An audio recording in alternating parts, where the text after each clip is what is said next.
diskusinya sangat hangat ya. Materinya juga benar-benar baru yang kita pelajari banyak ya. Nah, kita akan masuk ke sesi 2 teman-teman, yaitu bagaimana menangani infertilitas karena PCOS. Saya yakin sehari-hari banyak sekali kita temukan kasus PCOS ya. Oleh karena itu saya akan menghadirkan 2 pakar mengenai PCOS. Saya bisa bacakan CV-nya, silakan. Yang pertama ini adalah guru saya, Dr. Wirawan Permadi SPOG, Kepala Departemen KSM Obgyn. Beliau merupakan salah satu pakar dan peneliti di bidang PCOS ya. Dan yang kedua ini sahabat saya, Dr. Mulyanusa Aritonga SPOG KMKes, yang juga merupakan pakar di bidang PCOS ya. Kalau Anda teman-teman sering menggunakan ekstra kayu manis, ini merupakan salah satu penelitinya ya, sangat membanggakan untuk kami. Baik, untuk tanpa memperpanjang waktu, untuk menyingkat waktu, kami persilahkan kepada 2 pembicara ini untuk bisa bergabung bersama kami. Silakan.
Ya, Assalamualaikum warahmatullahi wabarakatuh. Selamat siang, selamat sore Dr. Wirawan. Selamat sore.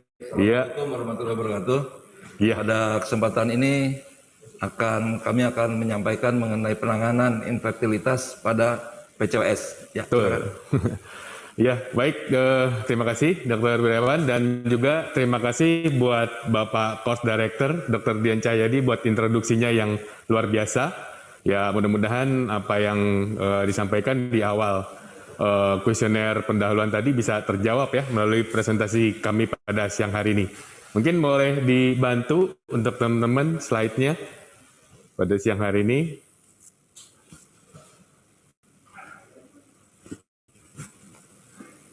Iya, jadi kita akan untuk dikit. Ya, kita akan berbicara mengenai manajemen infertilitas pada PCOS. Ini sebagai garis besar apa yang akan kita diskusikan sesuai dengan di awal tadi dari Bapak Course Director, bahwa kita akan memahami tentang fenotipe PCOS dan dampaknya terhadap strategi terapi.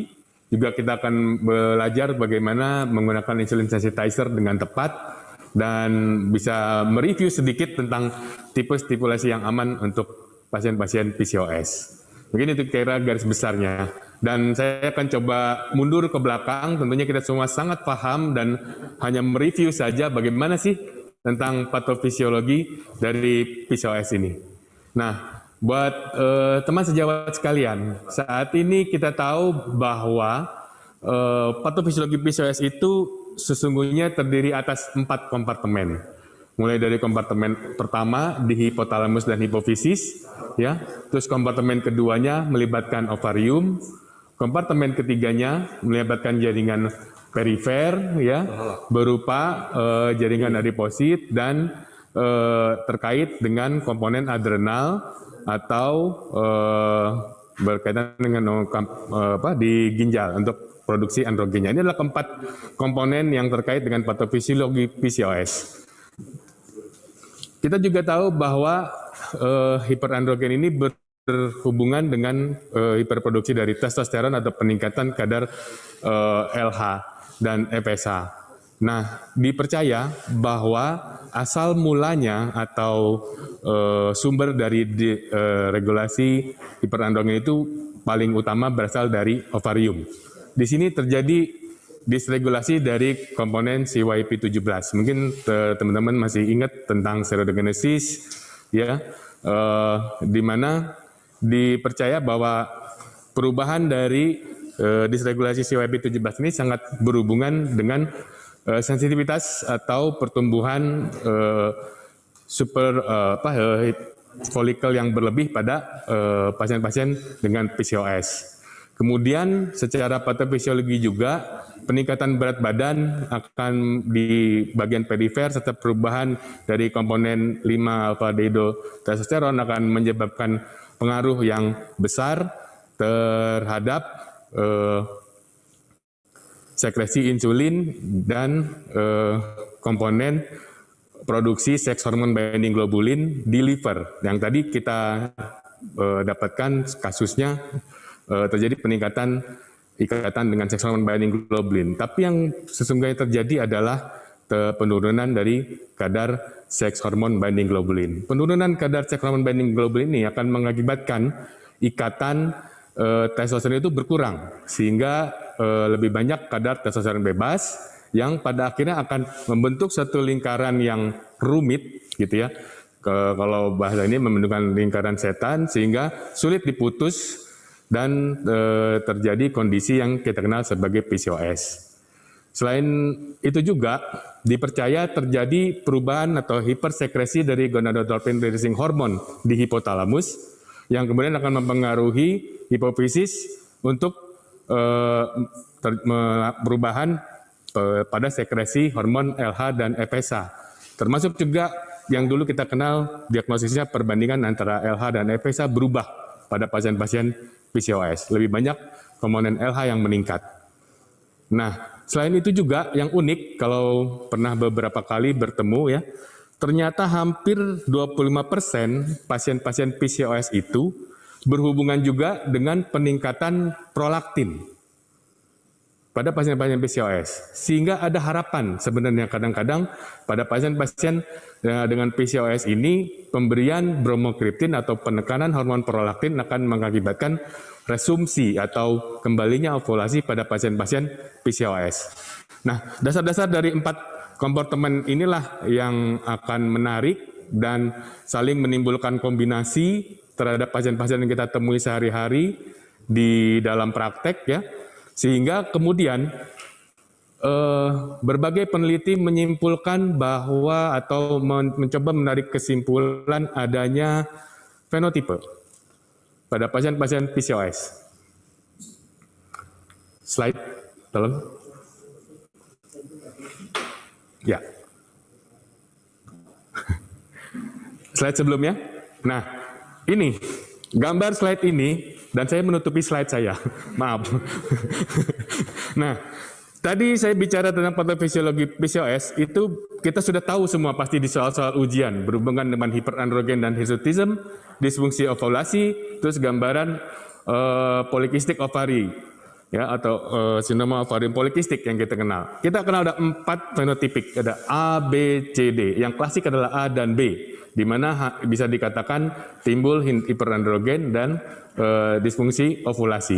Ini merupakan hasil dari konsensus yang kita kenal juga. Pada tahun 90 kita ketahui bahwa ada konsensus tentang sindroma polikistik ovarium. Tapi itu bukan berdasarkan suatu penelitian atau randomized trial, tapi hanya merupakan konsensus di antara ekspertise atau pakar-pakar, dan ini mulai ditinggalkan. Nah, juga kita kenal ada konsensus androgen excess pada tahun 2006, tapi tidak mencakup seluruh fenotipe yang kita kenal sekarang ini. Dan kembali kita mempergunakan kriteria Rotterdam yang disetujui pada tahun 2003 sebagai satu-satunya kriteria yang mudah untuk diaplikasikan, ya, dan mencakup seluruh fenotipe dari yang adanya PCOS itu. Ini penting untuk diketahui keempat fenotipik ini, karena nanti akan menentukan bagaimana pendekatan kita terhadap komponen-komponen pasiennya. Ya, slide. Nah, akibat dari adanya fenotipik PCOS ini adalah adanya gangguan reproduksi, gangguan endokrin, dan gangguan metabolik. Selain itu juga berbagai studi mengenai penggunaan fenotipik dan genotip pada PCOS ini ya menimbulkan suatu kesimpulan bahwa sifat familial pada pasien SOPK ini sangat kuat dan spektrum fenotipenya sangat beragam, ya. Sehingga hiperandrogen merupakan penunjuk fenotipe yang sangat kuat dan merefleksikan defek genetik SOPK yang bermuara pada gejala klinik dengan dasar yang sama, sehingga spektrum beratnya hiperandrogenemia ini berkaitan dengan kondisi resistensi insulin. Ya. Sehingga dapat disimpulkan bahwa terapinya, kondisi kuncinya adalah memperbaiki kondisi hiperandrogen dan resistensi insulin dari seorang pasien dengan PCOS itu amat sangat penting untuk difokuskan, ya, daripada stimulasinya. Kemudian berdasarkan studi fenotipe dan genotipe tadi itu juga bahwa pendekatan kita utama hingga saat ini masih merupakan perubahan gaya hidup. Kita akan turunkan berat badan untuk memperbaiki kondisi resistensi insulin yang nanti akan bekerja jauh ke liver, ke otak, ke jaringan perifer, dan lain sebagainya. Penurunan berat badan 2-5% itu berdampak besar terhadap pemulihan fungsi ovarium. Ya. Kemudian slide lagi. Nah, penurunan lemak perut sampai 11%, juga penurunan lingkar perut sampai 4 cm akan menyebabkan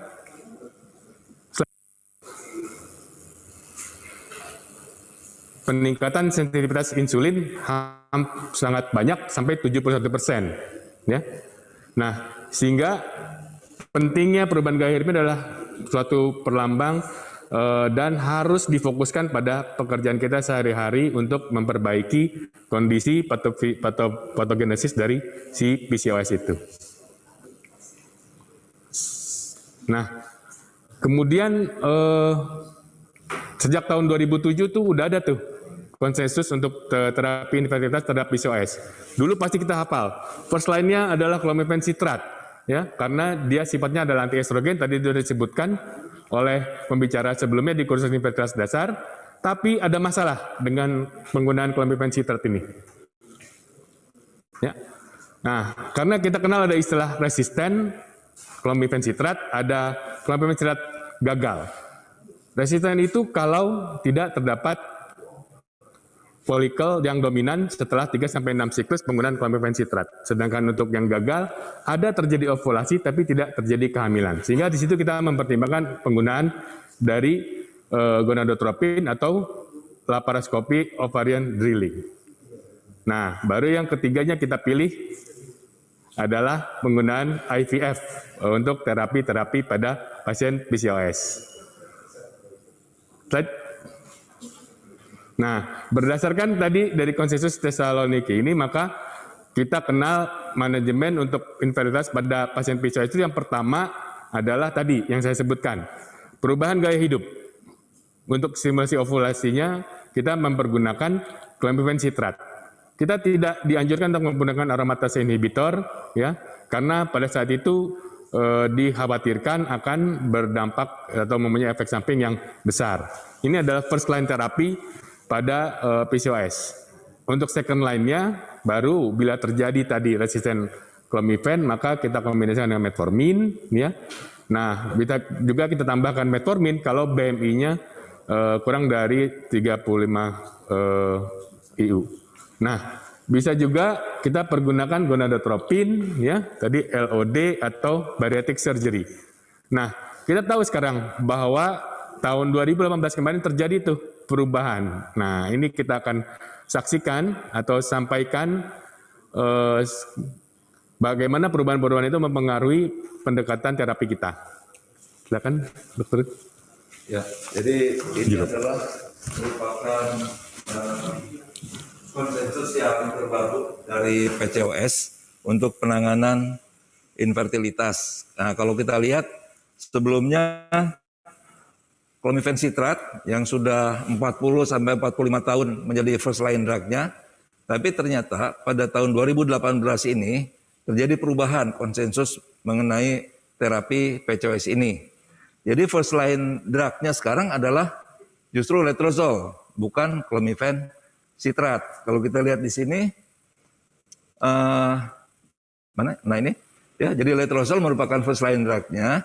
Kalau tidak bisa didapatkan letrozole karena sulit atau harganya cukup mahal, baru kita beralih kepada clomifen citrat atau clomifen citrat plus metformin. Atau kalau memang bisa dan memang terjangkau, ada pemantauannya, bisa juga menggunakan gonadotropin. Jadi itu adalah pilihan-pilihan pertama.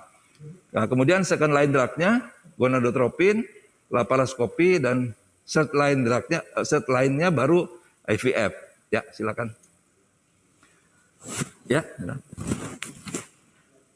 next. Nah, ini adalah letrozole atau aromatase inhibitor, ya. Dan ternyata angka lahir hidupnya ini lebih tinggi daripada clomifen citrat dari beberapa penelitian. Ovulation rate-nya juga lebih tinggi. Sedangkan untuk angka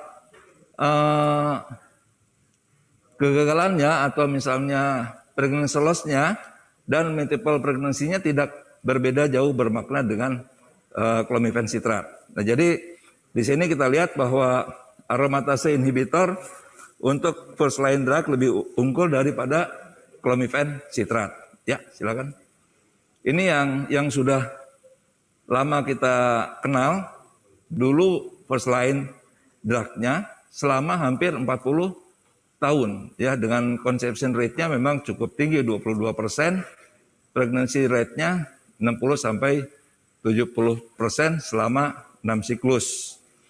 Nah, hanya untuk perlu kita ketahui bersama, untuk clomifen citrat ini maksimal kita memberikannya hanya sampai 6 siklus saja selama penanganan infertilitas ini, jadi tidak lebih gitu ya. Jadi ada batasan waktu yang memang harus kita pahami. Kemudian juga kegagalannya, mungkin dia ovulation rate-nya tinggi, tapi ternyata angka konsepsinya lebih rendah. Mungkin karena implantation rate-nya juga rendah, karena clomifen ini berpengaruh terhadap endometriumnya. Ya, tadi sudah disampaikan pada kalau kita lihat infertilitas dasar, maka ada efek clomifen citrat terhadap ketebalan endometrium atau endometrium. Ya, lanjut. Nah, kemudian untuk resistensi insulin, sampai saat ini kita masih menggunakan metformin sebagai first line drug-nya. Dan ini akan meningkatkan secara bermakna angka kejadian kehamilan kalau kita hanya bandingkan dengan clomifen citrat saja. Ya, tapi untuk lovebird-nya tidak berbeda bermakna. Dan juga akan lebih baik pada orang-orang dengan obesitas yang anovulasi, ya, dibandingkan dengan clomifen saja. Ya, jadi metformin ini memang jauh lebih unggul. Metformin di samping juga untuk memperbaiki obesitas, ovulasi, ya, juga untuk sedikit bisa menurunkan berat badan dari ibunya tersebut. Ya, silakan. Nah, kemudian ada adjuvan lain yaitu inlasin. Insulin sensitizers selain metformin juga ada TZD sebetulnya. Hanya TZD ini kan dia teratogenik, jadi tidak digunakan untuk induksi ovulasi atau untuk resistensi insulin pada pasien-pasien yang ingin hamil. Nah, yang lain adalah inlasin. Ini inlasin memang relatif baru, penelitiannya juga penelitian multicenter baru selesai dilakukan. Dan ini juga efeknya sama seperti TZD, jadi dia akan memperbaiki PPR gamma, sehingga ini juga bisa kita gunakan alternatif lain untuk resistensi insulinnya. Silakan. Slide. Nah, ini mekanisme kerjanya. Kita tahu bahwa mengembalikan fosforilasi. Tadinya kalau resistensi insulin yang meningkat adalah fosforilasi serin, pada yang diberikan inlasin maka fosforilasi tirosinnya akan bekerja sehingga GLUT4-nya juga bekerja lebih baik sehingga uptake glukosanya akan lebih baik dan juga menurunkan TNF alfa ini pada orang-orang yang obes karena kita tahu bahwa orang obes selain free fatty acid yang tinggi TNF alfanya juga meningkat ya slide. Nah kemudian bagaimana stimulasi ovarium yang aman pada pasien-pasien PCOS? Banyak penelitian yang sudah dilakukan, tapi yang cukup terkenal adalah penggunaan gonadotropin dengan chronic low dose. Ini akan mencegah OHSS dan mencegah kehamilan ganda. Ya, slide. Nah ini kita lihat bagaimana chronic low dose itu kita berikan. Ya. Dosis awalnya beragam, ada yang 37,5 terlebih dahulu untuk chronic low dose ya. Kemudian ada yang 50, ada juga yang 75 yang menggunakannya. Kemudian kita pantau selama 7 hari. Kalau tidak ada folikel yang lebih besar dari 10 mm, maka kenaikan dosis dinaikkan 37,5. Ini juga dipantau 10 hari lagi ya, sampai didapatkan folikel yang matang nantinya. Ya, slide. Itu adalah chronic low dose. Nah, ini dosis awalnya bisa 37,5 sampai 75, 7 hari monitor ya. Kalau kurang dari folikelnya 10, naikkan 37,5 ya sampai didapatkan ukuran folikel yang matur. Ini sampai 4 minggu ya. Kalau tidak ada respon ya berarti gagal ya. Ya, slide. Kemudian pada tahun 2018 ya, ini di Jepang ada penelitian mengenai low dose dari gonadotropin ini ya. Ini dimulai dengan melihat body mass index-nya. Kalau dia kurang dari 20, maka dosis awalnya 50 international unit. Kalau di atas 20, dosis awalnya 62,5. Ini starting dose-nya. Ya. Kemudian sama ya, dinaikkan bisa 12,5 mulainya ya apabila tidak ada folikel yang mencapai 10 mm Hg. Kemudian kalau misalnya ada folikel yang lebih dari 10 mm, dosisnya tetap diteruskan sampai 7 hari berikutnya. Kemudian kalau misalnya dalam 7 hari itu ada yang di atas 18 mm, maka itu berhasil baik. Kalau tidak ya di cancel berarti. Ya, itu adalah pemberian gonadotropin yang aman untuk PCOS. Ya silakan lagi. Nah ini hasilnya, hasil dari penelitian tersebut ya, kita lihat dari pregnancy rate-nya cukup baik dan signifikan ya. Untuk ini ada untuk yang induksi ovulasi dan stimulasi ovulasi ya.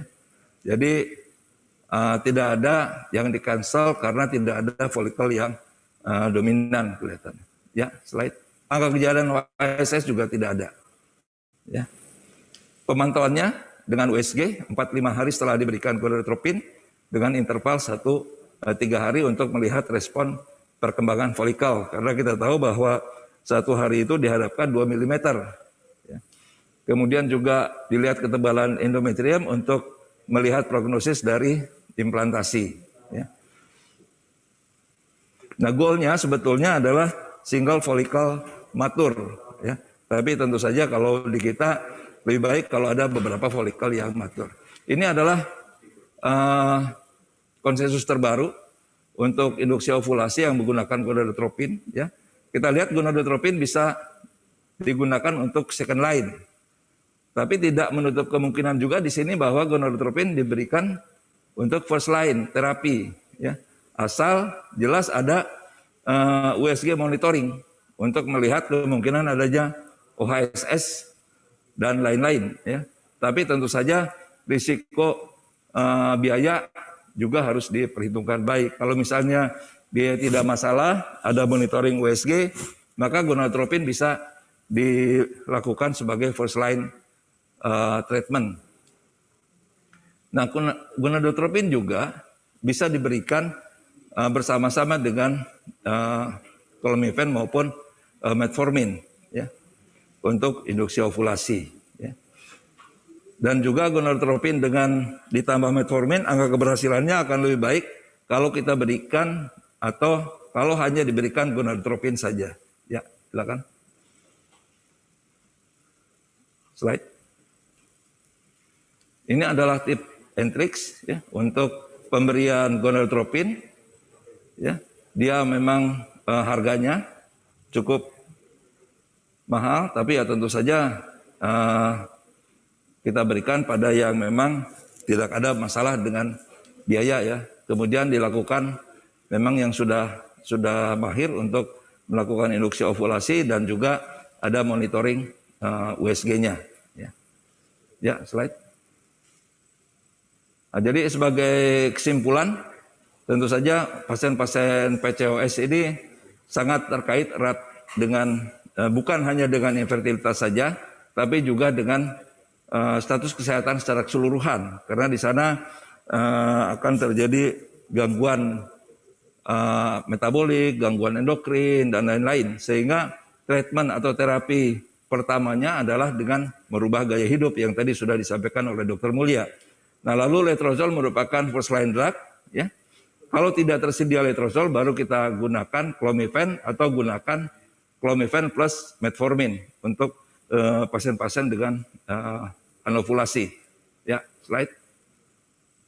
Nah, untuk pasien obes, ya, ini kita selalu gunakan metformin, ya, dan juga ditambahkan clomifen sitrat apabila kita akan melakukan induksi ovulasi. Ya. Nah, pasien-pasien PCOS yang akan melakukan atau mengikuti program IVF, maka dianjurkan untuk menggunakan GnRH antagonis, ya, supaya tidak atau akan menurunkan angka kejadian OHSS maupun angka kejadian kehamilan ganda. Ya, slide. Mungkin itu yang bisa saya sampaikan. Terima kasih. Wassalamualaikum warahmatullahi wabarakatuh. Ya. Silakan, Dr. Dian.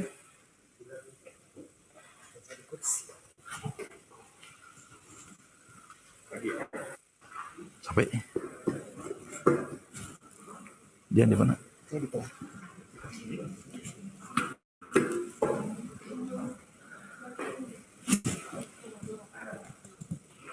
Agak mundurin Dok.